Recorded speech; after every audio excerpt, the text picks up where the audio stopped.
Good morning guys. மக்களே, இன்றைக்கி வந்து ஒரு காலையிலேயே வந்து ஒரு 6:30 மணிக்கெலாம் வழக்கம் போல் கிளம்பணும். ஒரு புது ஸ்பாட்டுக்கு தான் வந்திருக்கோம். லொக்கேஷன் எங்கே போகிறதுன்னு தெரியாமல் பைக் எடுத்துகிட்டு அப்படியே சுற்றிட்டே இருந்தோம்.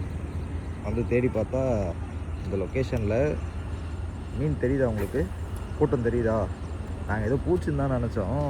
அதுக்கப்புறம் தான் பார்த்தா அந்த மீனோட மேலே இருக்க அந்த செதில் இருக்கு இல்லையா, அந்த ரக்கஸோ ஃபின்ஸு சொல்லுவோம்ல, ஃபின்ஸ் வந்து பார்த்திங்கன்னா நல்லா அப்படியே கூட்டமாகவே இருக்குது மீன். அதான் ட்ரை பண்ணிகிட்ருக்காரு முகேஷ், ஏதாச்சும் மாட்டுமா அப்படின்ட்டு.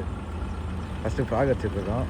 ஃப்ராக் அடிச்சுட்டு கொஞ்சம் நேரம் கழித்து நம்ம வந்து நார்மலில் தூண்டி போடலான் இருக்கோம் இந்த இடத்துல. ஏன்னா அவ்வளோ மீன் அப்படியே மேலேயே தெரியுது மீன் ஃபுல்லாக. சரி, ஃப்ராக் அடித்து முதல்ல ட்ரை பண்ணி பார்ப்போம் அப்படின்னு சொல்லிட்டு தான் வெயிட் பண்ணுறோம்.